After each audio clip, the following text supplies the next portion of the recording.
আমার ধর্ম বিশ্বাসে আঘাত করেছে, আমার ইজ্জতে আঘাত করেছে। আপনাকে 302 দ্বারা আমি নোটিশ দিয়েছিলাম জানার জন্য যে আমার কোন শব্দটা এক্সপান্স হয়েছে। এটা এই বয়সে আমার জানার অধিকার আছে।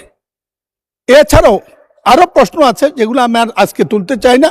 ইতিমধ্যে হাউস গরম হয়ে গেছে, আমি বললে আরো গরম হতে পারে, সবাই মনে করে।